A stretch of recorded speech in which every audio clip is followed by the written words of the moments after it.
Thank you, everyone, for being here. Such a pleasure to chat with Shashi on stage. Shashi is a wonderful speaker, so I'm hoping that I just have to look at Shashi and he will burst forth with Tharoorisms. The husband's in the audience, I better not do that. Okay, so let's get started right away. Shashi, you've written a few books here, and you've written a few kinds of books. Yeah. Can you tell your audience what keeps you writing? Because you do a few other things as well. But I get the feeling that you have a real love for writing. So talk about that a little bit.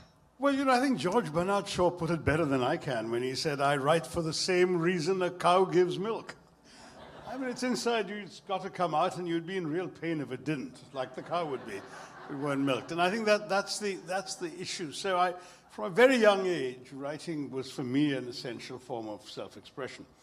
And because of my insatiable curiosity and my reactions to the world I saw around me, some of which manifested themselves in my work, whether at the UN or now in Indian politics or whatever, but a lot of it came out in my writing. It was just a way of reacting to the world I saw around me and was living in.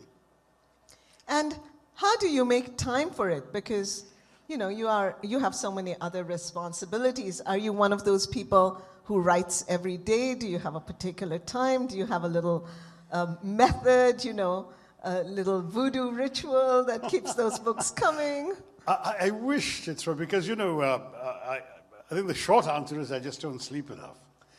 The slightly longer answer, again, is not my own, but an American humorist called A.J. Liebling said in 1940 or something which I absolutely would love to swear is my credo as well, which is that he said, I write faster than anybody who writes better, and I write better than anybody who writes faster.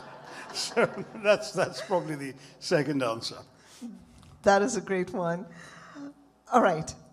Now, you published your first story at age 10, okay? He actually started writing stories at age 6. Does that sound like disgustingly talented? Let's make some noise here.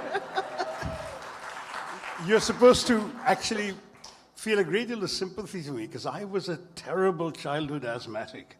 And those were the days before inhalers or nebulizers. They gave you pills that made your heart beat like a drum, and you couldn't sleep, you couldn't lie down because you could suffocate on your own sort of tightly wound up bronchoids, and you couldn't go out and play with your friends. And this was in India without television, of course, no Nintendo or PlayStation or mobile phones or laptops. So what do? I mean, I was sitting up in bed day and night, and all I could think of to distract myself from my own inability to breathe properly was to read. So I turned to books for my escape, books for my education, books for my entertainment. The problem was I was the eldest child in the family, so I had no elder brothers and sisters to borrow books from. I started reading those of my parents' books I could barely understand, and that was also a challenge. Once in a while, when I was well enough to be taken to a library, I would finish the book in the car on the way home in Mumbai traffic. So ultimately, I wrote your own own same stories spirit that I read. Yeah, the initial stories are very derivative, so I was, like all the Indian kids of my generation, completely immersed in Enid Blyton and the Famous Five and the Secret Seven and so on. So I had the 6 solvers who were Indian kids who, like my sisters and I, would go off every year to the village in Kerala, and in this case solve mysteries sort of very similar to the ones that Enid Blyton's kids were solving. And that sort of stuff. And then I started writing stories that were inspired by the Biggles books, these wartime adventures of this British flying ace. So I made an Anglo-Indian fighter pilot and had him go out and save London in the Battle of Britain and so on. So, I mean, it was, I'm not particularly proud of all that writing, but it got me writing. And my first story was published in the Sunday edition of this paper still exists. It's called the Free Press Journal, but the Sunday edition is no longer called what it used to be called, which was the Bharat Jyoti. And the Bharat Jyoti published my first story. I was 10. And then the Junior Statesman published a novella of mine, serialized over 6 installments, starting a week before my 11th birthday. So I really ended up with this very early addiction of seeing my name in print. And as we all know, it's as addictive as that first bite of chocolate or the first kiss or whatever you want to pick. You want to do it over and over again. And so I kept writing throughout my school days. I would come home, finish my homework, and start churning out articles for the English language magazines in India. And that had two benefits. Number one, there was an outlet every time. And I think I appeared in print in every single English language publication that existed in the 1960s, from the Illustrated Weekly of India to Eve's Weekly. I wrote in them all. Okay, pause. What did you write for Eve's Weekly? The nation wants to know. Which nation? No, I can tell you that they were sort of lightly what can I say, tossed off attempts at humorous writing, which offended pretty much everybody. I remember, if you want to give you, this is now I'm talking about a 13-year-old, 14-year-old sense of humor. Something about funny Indian names, and I said, why do these Punjabis have all these male names for women and so on? And so, as I said, precocious teen with no sense of propriety. So I wrote, but of course in Punjab everything is masculine, even the women. At which point,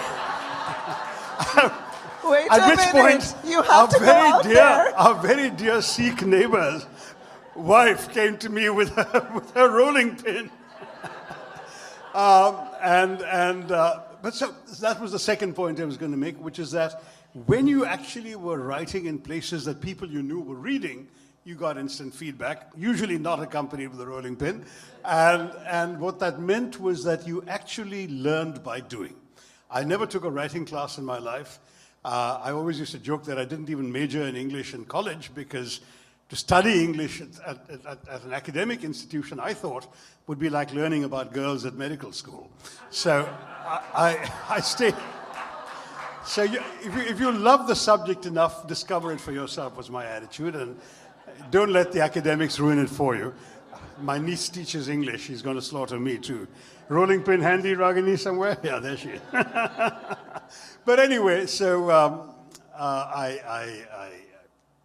I got that feedback, and I think it was fabulous. I did an awful lot of writing throughout school and college. Then I came off to the States for graduate school, and there was no time anymore, and nor was it feasible. These are pre-internet days. You'd have to write an article and mail it and not know whether it'll reach India in 7 days or 14 kind of thing. So I didn't write for a while. I did, of course, write term papers instead. And then I wrote a 660-page doctoral thesis in 9 months, and that took care of my academic career. And then I got into the UN, where initially I thought I wouldn't write, but then the itch returned, and I started writing on weekends. The funny thing about the UN thing was that you actually needed permission for any activity outside the office. So I went to the head of personnel and said, look, some people collect butterflies on weekends and or stamps or play cricket or football or whatever. I write. So can I have permission to write? And she thought about it. She was a wonderful Italian lady. And she said, all right, fine. So just as James Bond had a license to kill, I had a license to write. It was renewed every year. But it also meant that if you go back to earlier editions of my books when I was still at the UN, particularly my fiction, you will find this hilarious disclaimer on the copyright page that says, though the author is an official of the United Nations, none of the opinions expressed by the characters in this book are to be taken as those of the author in his official capacity. Which I think, well, I hope the publishers have taken those off the reprints, but if you find an old edition, you'll still see them there. That's great. But now I want us to travel backwards. In your newest book, A Wonderland of Words, you talk about your father a lot. Yeah. And I found those sections very moving. And I think people would love to know how he influenced you in your life and your love of writing. Thank you. Well, he's an amazing man who grew up in a village in Kerala, studying in the Malayalam medium, went to England in the wake of an elder brother who was working there at the age of 19, and essentially taught himself the King's English. It wasn't the Queen's yet. But he I found notebooks of his covered in extracts from Byron and Shakespeare and newspaper clippings and books. And for years afterwards, people would comment on what beautiful letters he wrote. And indeed, when he passed away, it was a common refrain of people to send condolences to us as to how beautifully he wrote everything on routine subjects. So he was lauding somebody on a promotion or expressing condolences to somebody. He just had a wonderful way with words. And he also loved playing with words. He had become a Scrabble devotee in England. And when he returned to India in 58 or 59, the game hadn't caught on. It was largely unknown in the Bombay of the 50s.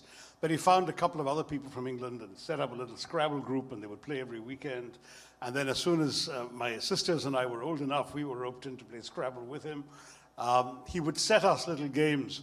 He would give us a long word, and we would have to sit and create shorter words out of them. So because I was older, I had to have minimum 4-letter words, and my sisters were allowed 3-letter words and more, and we had to see whoever got as many words as possible. Or he'd sometimes go the reverse and give us lots of letters mixed up together and ask us to form bigger words out of those jumbled up letters, and if there's a special prize if we put them all together in a word. So it was a vocabulary building, but it was also fun. Words were made fun for us. And he invented something very similar to Wordle. In the sense that he would think of a word, a 5-letter word, as it happened, just like Wordle, and we would have to guess it. But of course, there was no sort of green squares and yellow squares and gray squares. He would just tell us how many letters we got right. And so But he gave you more turns. He gave us 20 turns because, you could use up 3 or 4 just figuring out one letter. So if you say stick, and then you say stack, and then you say stock, and the numbers of the letters that were correct changed, you knew which letter went off as one of those, that kind of thing. So to cut a long story short, we had all of that from him, and that love of words infected us all, my sisters and I, and it's no accident my younger sister is also a very successful writer, mainly of children's books, though she's written a couple of books for adults too. And the other thing I learned from Dad was the importance of words lay not just in the joy they gave as words, but in the fact that they actually conveyed your thoughts and your ideas, that they meant something. And that was a profound early discovery, the importance of realizing that your thoughts are essentially inchoate until you can put them into words. And when you put them into words, the thoughts take on shape and meaning and acquire wings and reach other people. And that's something that was extremely, extremely important to understand. So the other thing was, as a writer, I'm not sure I'd ever have taken myself seriously if he didn't take me seriously. He encouraged me by getting my childish scrawls typed up by his secretary so I could show them around to friends, including some of his friends. He's the one who sent off the first stories for publication. He became my sort of mentor, guide, agent, the works. And I remember he sadly didn't live to see much of my later literary success, but he was around when the great Indian novel came out. And at the book party, he very proudly introduced himself to friends, to people attending the party as the author's author, which he was in many, many ways for me. And Very nice. This book, the newest one, is dedicated to him as the author's author. Yes, that's so nice, the author's author. So you've written many kinds of books, from historical nonfiction to fiction, faith-centered books. You've written, as you mentioned, the great Indian novel, Inglorious Empire, Why I'm a Hindu, and then this book about language, and you had a previous book about language as well. Of these kinds, was there one that was harder to write or one that was easier to write? And was that one that gave you the greatest satisfaction? So, do you have a favorite? I think first of all, amongst the two genres, there's no doubt in my mind that fiction is harder to write, more challenging, and ultimately more rewarding. We're all talking prose all the time, so writing prose is not that much of a stretch. Of course, writing it in a meaningful, communicative way is the challenge, but we're doing that. But fiction, you really have to create an alternative world, an alternative universe, inhabit it so that to an extent that it's as real to you as what you're encountering outside the sort of glass palace, the fictional illusion. What was your book called? The Palace of Illusions, right? So the Palace of Illusions, the glass palace of illusions you create. And the challenge for me was I was never a full-time writer. I always had other work. My first 5 books were, I think 4 of my first 5 books were fiction, largely because at that stage of my UN career, I was still, by and large, able to have my weekends and evenings to myself, especially when my wife and kids were away in India for more extended periods of time than I could afford to be away. I could come back from work and sit down to the fictional world I'd created.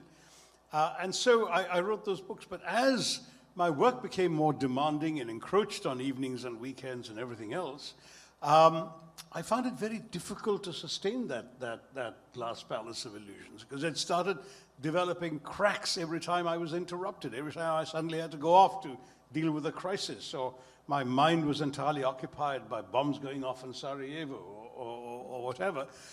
It became a situation where after a few such cracks, the palace would simply crumble upon itself and collapse. And then, when my laptop was littered by half-begun chapters of would-be novels, I realized this wasn't going to work. And I turned to nonfiction principally because nonfiction was interruptible. You could write something, and if you were suddenly called away for 6 weeks, it didn't matter, because you could come back and read what you'd written up to that point, and your mind would immediately click on to the argument you were making, pick up the threads, and keep going. So I would say, first of all, you have written far more fiction than non. I have written far more non than fiction now, because of my first 5 books, as I say, 4 were fiction, but of my next 21, they've all been non-fiction. And that's been the... Yep. Sorry, we got a problem? No. I'm just checking my time on my... Yeah. I want to make sure that the audience gets time to write. Okay, so to cut a long story short, that's the answer. I think fiction is harder. It's also very much more satisfying and rewarding if you can get to do it, because you create something that doesn't exist and you make it real and you use it. I mean, in my time, and I don't know how many of you here are my vintage, but there used to be a Heineken commercial for the beer that reaches places other beers don't reach. And I always tell people that the thing about fiction is it reaches places other books don't reach. Because with nonfiction, you're appealing to the mind and the intellect of the reader. With fiction, you're appealing to the heart, the feelings, the emotions. It's a very different target. And if you can do that successfully, you've got a great book, then you really achieve something far more difficult to achieve than what you do every day in your conversations. You know, what you're saying is so correct, because John Gardner, that great writer and teacher, he talks about the fictive dream, and he tells writers, do not fall out of the fictive dream. You are entering a world, and you have to stay in it. You have to stay in it until you complete the book. So I can see how, not being able to be in that fictive dream would be a real problem. Yeah. Let's talk a little bit about your 2 books about language.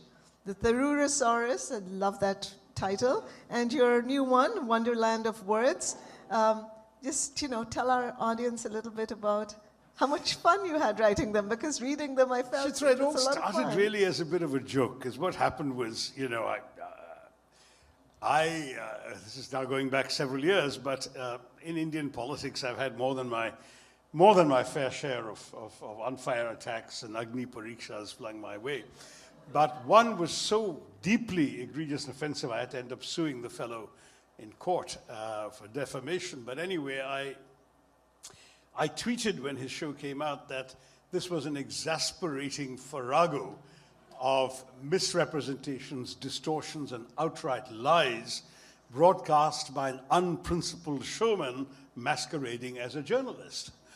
And, I fulminated while writing that, but every one of those words are words I'd used in my debating days at St. Stephen's College in Delhi. I never thought twice about using any of them. But suddenly, there was this incredible reaction on the internet. There was a puzzled tweet a few hours later from the Oxford English Dictionary, wondering why the word farrago, which had never had more than 5 or 6 searches in its existence, suddenly had 1 million people looking it up. and mainly from India. And suddenly I became Mr. Farrago to various people. I didn't realize it was such an unusual word to them. And anyway, and apparently so was masquerading, and so was everything else. But anyway, so the result was that this then became a bit of a joke that I was this guy who used words people couldn't understand, but I didn't really think I'd done. But I decided you can either, sit around being defensive or sulk about it, or you can play along with it. So I played along with it. And not too long after that, there was a politician who had been elected as chief minister of a state as an ally of ours and switched sides in the middle and went off to the bad guys. And so I just tweeted, word of the day, snollygoster. First use 1848, US. Definition, a shrewd, unprincipled politician. Latest use today. And I didn't have to mention his name, his state, or anything else. And that was able to go viral. So it suddenly struck me that there was fun here. Then I wrote a book called The Paradoxical Prime Minister. And the publishers asked me to announce it was coming. And rather than just saying this book is coming, I tweeted, this book is more than just, my new book is more than just a 480-page exercise in floxinosi nihilipilification, which I also defined at the bottom was a word that meant the act of estimating something or someone as worthless, by which I meant this is not a book just telling you somebody's worthless. There's a lot of analysis and discussion and depth in it, so read it. And again, I don't know how much good it did for the book, but it certainly got an attention. And the word unfortunate consequence was that for the following 2 or 3 years, every little toddler got wheeled out by his parents. So say, as soon as they saw me anyway, and said, tell uncle, floxinosi. And then the poor child would have to dutifully recite the word to impress me. But anyway, so the bottom line, Chitra, was that it really became a bit of a joke. But inevitably, I think it was the Hindustan Times said, will you do a column for us on words? And I thought, what the heck? I hadn't actually written very often in Hindustan Times, so this might be fun. I did it for a while, and until it stopped being fun. And then Penguin said, why don't we do a book? And they came up with the title Tharoorosaurus, which actually was fun because it combined my name with thesaurus, and the book is really a collection of definitions, including anecdotal descriptions of how to use a word. And there were, I think, 75 words or 100 words or whatever, each of them illustrated by a funny cartoon showing a dinosaur, namely me, of course, in the act of doing whatever the word described. And that book did reasonably well. And then in the meantime, there's a newspaper in the Gulf called the Khaleej Times. They wanted a column on words. I said, I'm not going to go through this business of writing the same thing all over again. So I'll write a column describing my encounters with words and different things that people often seem to want to know more about, like British usage and American usage, and influences of various languages on English, and Indian English, and what that's all about, and how it works and doesn't work, and so on. And before I knew it, I had literally dozens of columns piling up on the internet, and a lot of people saying, why don't you make that into a book? I didn't want to just make a collection of columns, so I sort of gave it some shape and added and subtracted and lengthened some and so on and so forth, and wrote an introduction about my love for words and other people's love for words, and then I wrote a conclusion which tried to look at some of the trends in the English language with the Gen Z and the millennials and all the changes that were happening, just to remind people language is an evolving thing. It doesn't stay static, and you have to be prepared to embrace the very fact that some of the major dictionaries issue an annual supplement of new words they've accommodated in their dictionary itself is proof of the evolution of language. So it became kind of an overall introduction to aspects of the English language. Try to keep it as light, anecdotal, interesting as possible. It's just been released in India. It's not available in this country, I'm sorry, so I can't inflict it on you today, but if all goes well and you have it here, maybe Sanjoy will bring me back, right? And we can talk about it then. Meanwhile, you have other books that can be inflicted. That I hope are available outside, yeah.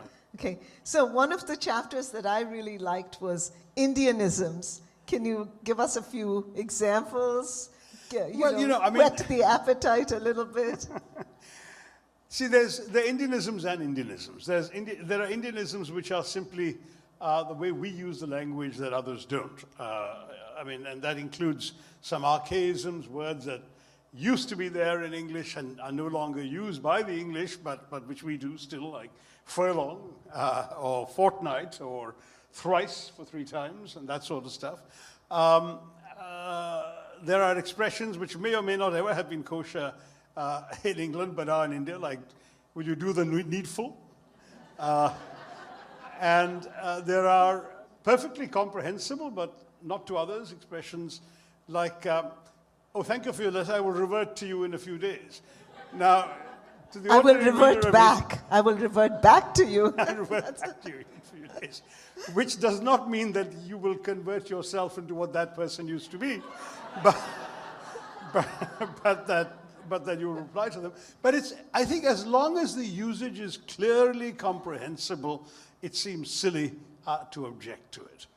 Then there are the usages which are uniquely Indian, which are not strictly correct, but they're not really incorrect either. They're simply Indian expressions. And the most famous of which, of course, is, "We are like that only," which is very common. There's also "kindly adjust," which is usually spoken by the 7th person slipping onto a bench meant for 3. Kindly adjust, and everyone does, right? Then there are those expressions which are literally translations from Indian idioms. So what can I give you examples of? He's eating my head, you know, or sitting on my head, or what is your good name? I mean, the Bengalis in particular fully understand this, because every Bengali has both a dark naam, which in her case is Chitra, and a bhalo naam, which in her case is also Chitra, right? Chitralekha. Oh, Chitralekha, there you are. So the bhalo naam is the good name. So in many Indian languages, you have similar expressions. And so you ask people, what is your good name? The other one that mystifies foreigners is when someone says, oh, is he your real brother? Which is not to accuse you of having imaginary siblings, but just to make sure that you're not referring to a cousin, because most Indians call their cousins their brothers or their sisters. So that's a cultural reference there. And so there are lots of examples. And of course, our matrimonial ads are full of Indianisms like wheatish complexion, and we've redefined the word homely, which does not mean plain in a matrimonial ad. It means she's home loving and will cook nicely for you. So anyway, it's all the sort of stuff. But I do draw the line at what is simply incorrect usage of English. One of the most irritating things in India you'll hear is, you know, I'll miss you till you are gone. I mean, are you throwing darts at the person? You know? What people really mean is, of course, I'll miss you till you come back. But I mean, the fact is that till being used by Indians to mean as long as is a very common mistake, and it is a mistake. There is no way you can justify it as anything other. So anyway, I go into all that sort of stuff. And then I have a whole totally different chapter on the Indian words in the English language. There's some obvious ones like, you know, bungalow and mulligatawny, as in the soup, and jungle. But how many of you knew that shampoo is Indian? It comes from champo, which was the imperative form of rub my head, which is what the servants had to do to the Lad Sahabs when they were washing their hair. And that's how shampoo was invented. How many knew that loot comes, as I said in one of my books, the British took it into their dictionaries as well as their habits.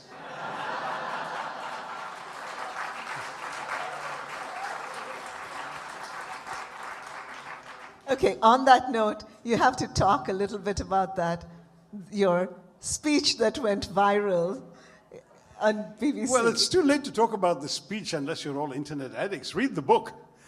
Yes, I wanted to ask you how it led to the Yeah, book well, you and know, all the that. speech did go. I mean, I did a speech at the Oxford Union, and the debate that the students came up with the topic of the Students' Union, that Britain owes reparations to her former colonies. And the only reason I said yes is I was literally on my way to the Hay Festival of Literature that year, and Oxford was on the way from London. My sister was driving, and she was willing to detour enough to take me to the debate. And I wasn't ever, and I remained even after my speech, not a fan of reparations in the monetary sense at all, because as I argued and have argued since, the problem with reparations is that it's, first of all, impossible to quantify the degree of loot and rapacity that the British, in monetary value.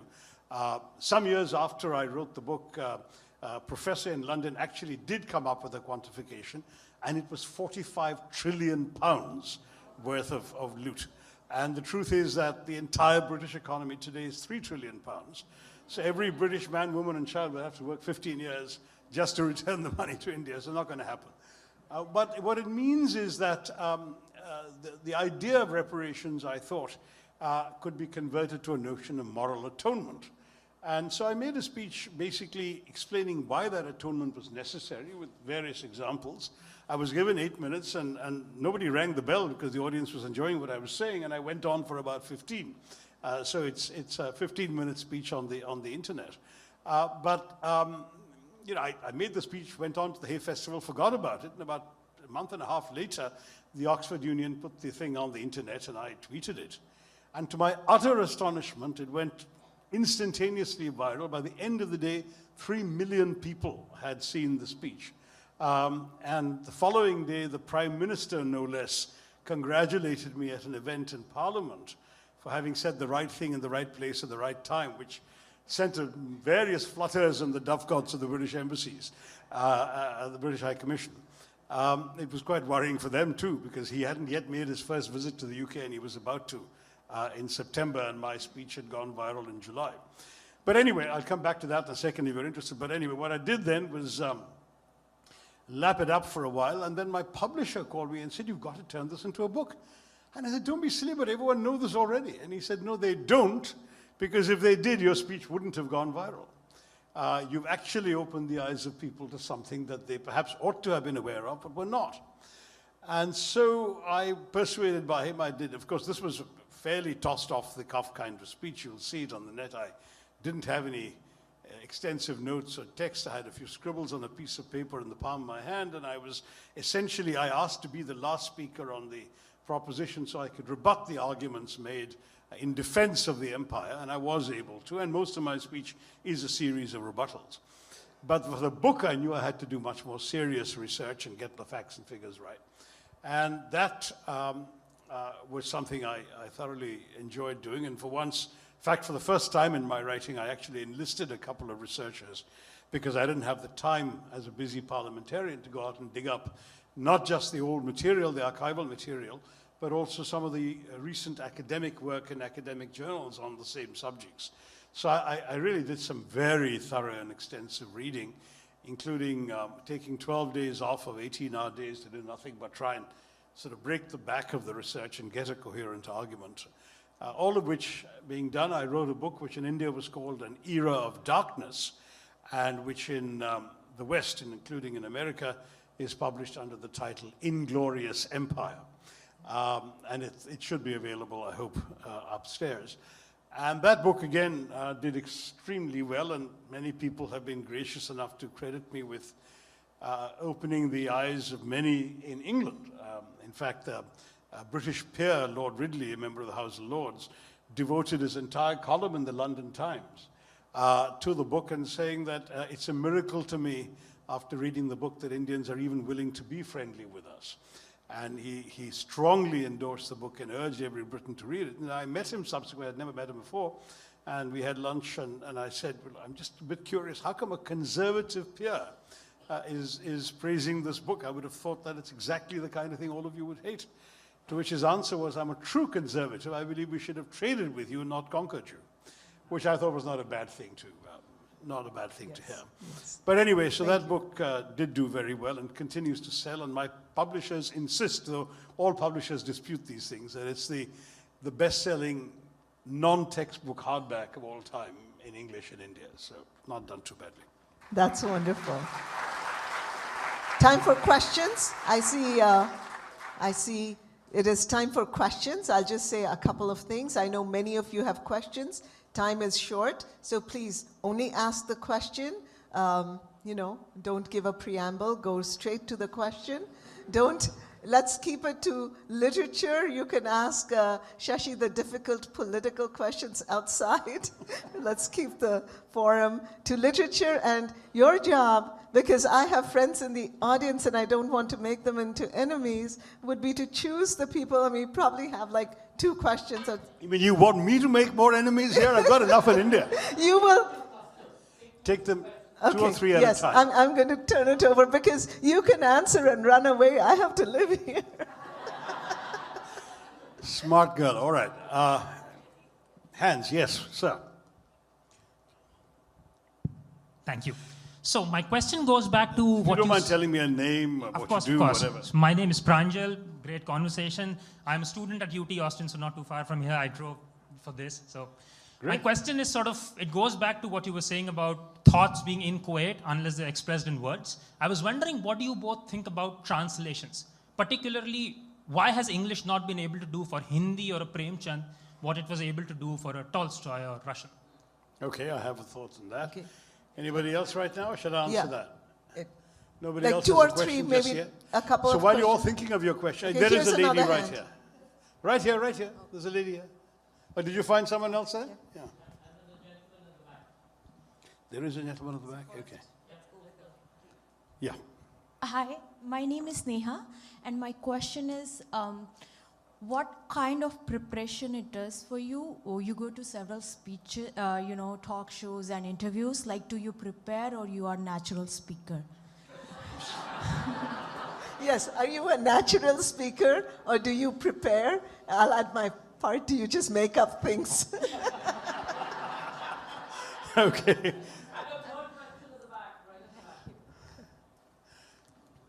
Hello, Mr. Shall I? Hello, Mr. Tharoor. Yeah, wherever you are, ma'am. Where are you? Wave at us. Okay. My over name there. is Tazeen Zahida. Hi. I'm in off you. There is a question that I want to ask you. How do you define your mother tongue from your first language, I believe, which is English? Mm-hmm. Do you think in your mother tongue, how far does this go? As a bilingual writer, I really need to know this because Sure. you're too eloquent. Okay.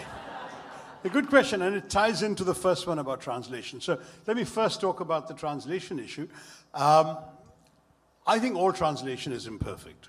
I know that because, for example, my French is not bad, and I've seen the limitations of even the successful translations into French of my writing. Partly because, of course, I enjoy wordplay a lot, and a lot of my writing is littered with humorous allusions, which are lost when you just translate.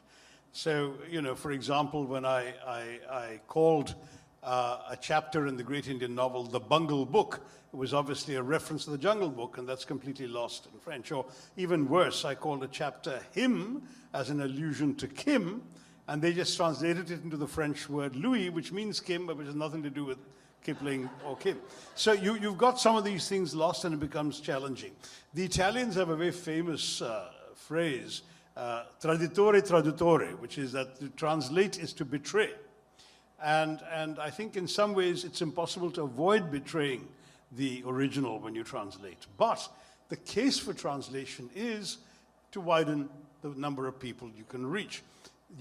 As long as the reader is conscious that they're reading a translation. Some of my novels, certainly, very often there's a translator's note at the end explaining the untranslatability of a lot of my techniques and my jokes and my puns and my allusions and so on. So the reader understands that they've lost something. But at least they get the book at one level. But when you're writing something like the great Indian novel, which simultaneously is supposed to work at 3 or 4 different levels, inevitably some of those levels will be lost in translation. Indeed, already some is lost across cultures. So what an Indian reader who knows the Mahabharata and has some inkling of 20th century Indian history will get from the great Indian novel, a Western reader may not. They'll just get it as a story and enjoy the story, I hope. They certainly did seem to They won a few awards and things, but the fact is that they're missing some elements already. Now, by the time it becomes French or Italian or German, all of which of editions exist, I don't know how much more is lost, but I suspect a great deal is. So that's the short answer. I still welcome translation, but it's an art. Not everyone's very good at it. When I was a kid, for example, reading Indian novels in English was a real pain because they read like a translation. And a lot of references were either elaborately explained or then put into footnotes. You felt you were reading a textbook. They never quite got the spirit across. Today, translation has become very much better. And fortunately, some of the book prizes are recognizing the importance of translators by giving prizes to translators and so on. I hope that'll keep attracting translations of greater quality. But there's no question most people read more fluently in one language than another. So translations are needed. And if you, for example, have one Indian language and you want to discover the literatures of another Indian language, reading them in translation is often the only way out if you really want to understand what's going on in Bengali writing or Malayalam writing or whatever. You'll need to do that. So that's the case for it. But that ties into your question of this difference between a mother tongue and a first language. It's a particularly Indian problem because we grew up in a situation where most Indians speak one language at home and are obliged to speak another language at school. They learn, read, take exams, study, and eventually work in the other language. I'm referring to English for the urban educated, I suppose you can call them elite, in India, while at the same time, and for many things, having no vocabulary other than the word they've heard at home. So for example, when I grew up, my English was a lot better than my Malayalam, but for the longest time, the only thing I could think of, the only word I could think of for the batter that was used to make idlis and doshas at the kitchen at home was the Malayalam word mava. I didn't know the word batter, and it didn't occur to me that that was the same thing as, the cake batter I was reading about in Western books. So I would say the mava for the idlis, or the mava's gone bad. I mean, and that became part of the vocabulary used in the household, the Malayalam word representing something which came out of our Malayali culture.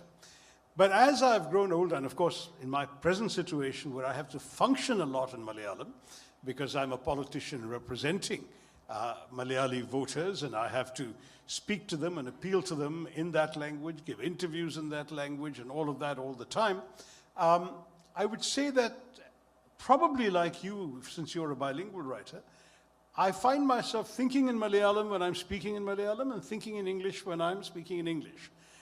To which I know the clever person will ask, well, what language do you dream in?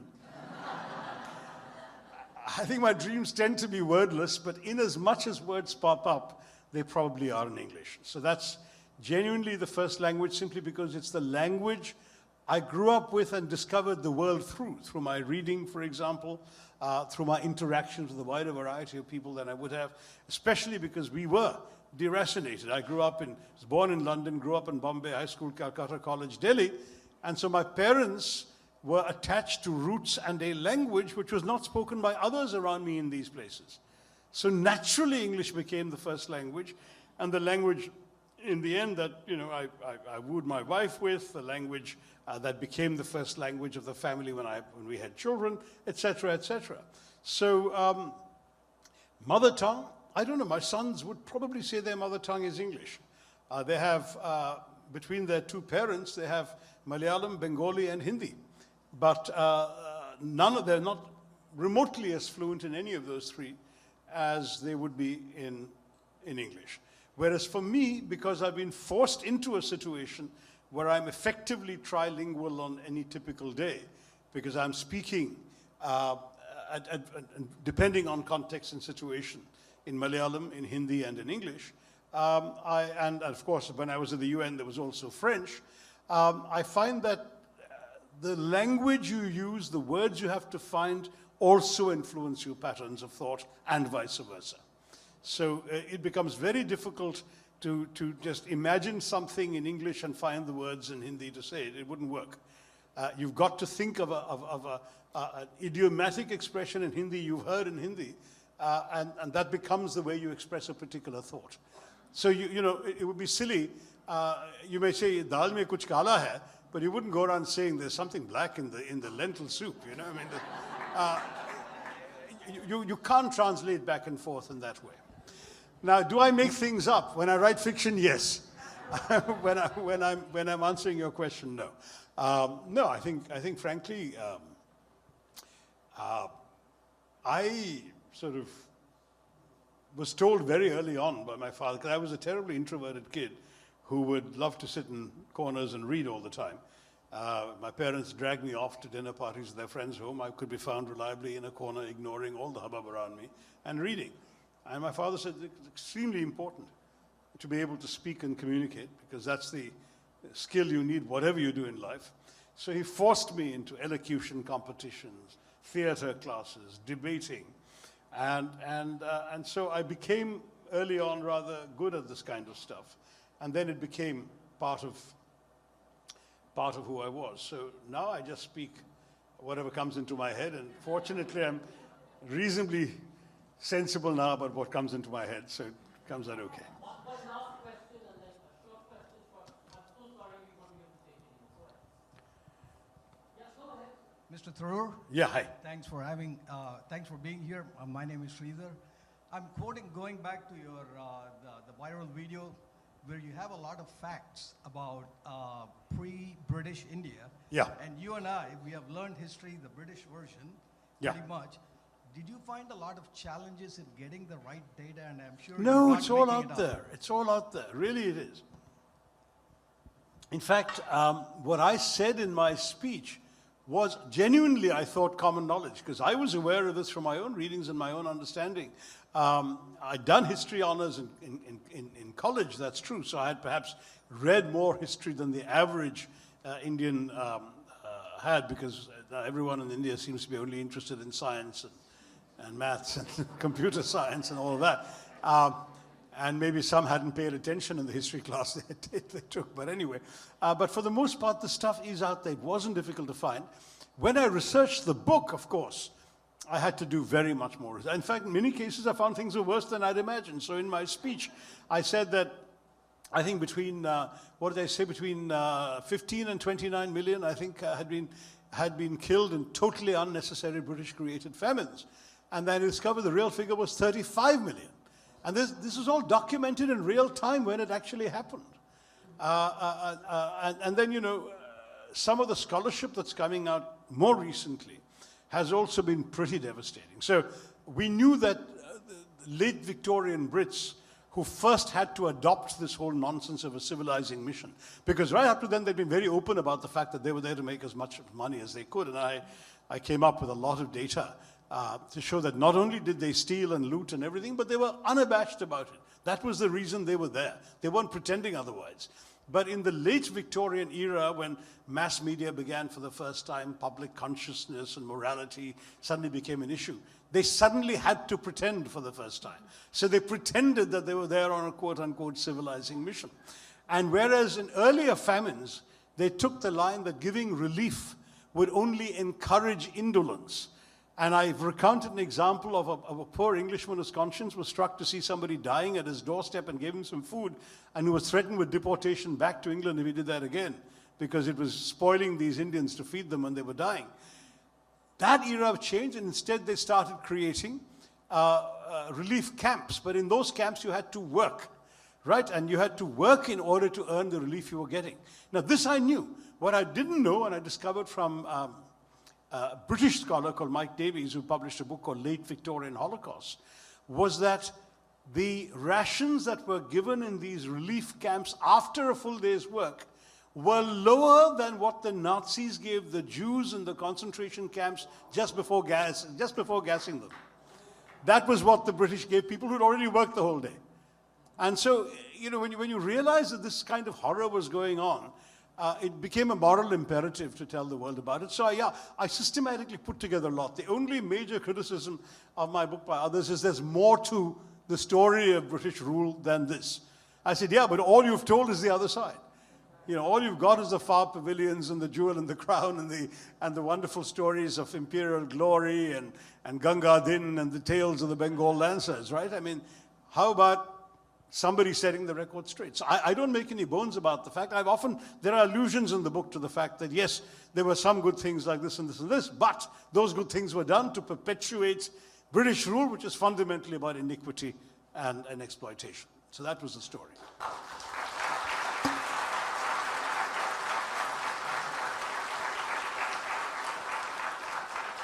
Thank you for being such a wonderful audience. Our time is up, but we are going outside and you can talk to Shashi. Books are there for you to get and have signed. Thank you to the organizers. And Chitra's books too, I might add, and thank you, Chitra, for your question.